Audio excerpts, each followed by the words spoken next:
High friend, my home cooking আর blog চ্যানেলে সকলকে স্বাগত।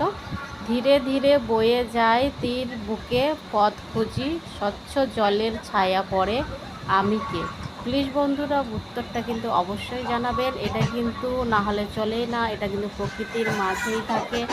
আর এত সুন্দর লাগে প্রকৃতির মাঝে, মানে কি বলবো, যখনই আপনারা প্রকৃতির মাঝে যাবেন তখনই সেটা কিন্তু অনুভব করতে পারবেন। এটা কিন্তু অনুভব করা যায়, এটা কিন্তু ছোঁয়া যায় কিংবা স্পর্শ করা কিন্তু যায় না। জাস্ট এটা কিন্তু অনুভব করতে যায়, মানে করা যায়। প্লিজ বন্ধুরা উত্তরটা কিন্তু ভিডিওতেই আছে, অবশ্যই কিন্তু সেটা কমেন্টে জানাবেন। প্লিজ অবশ্যই কিন্তু জানাবেন। আর দেখুন কত সুন্দর প্রকৃতি, কত সুন্দর সুন্দর দৃশ্যটা দেখে আমার ভীষণ ভালো লাগলো, তাই ভিডিওটা শ্যুট করে আপনাদের কাছে শেয়ার করলাম। আর এই ধাঁধার উত্তরটা কিন্তু অবশ্যই কমেন্টে জানাবেন। Bye bye, tata.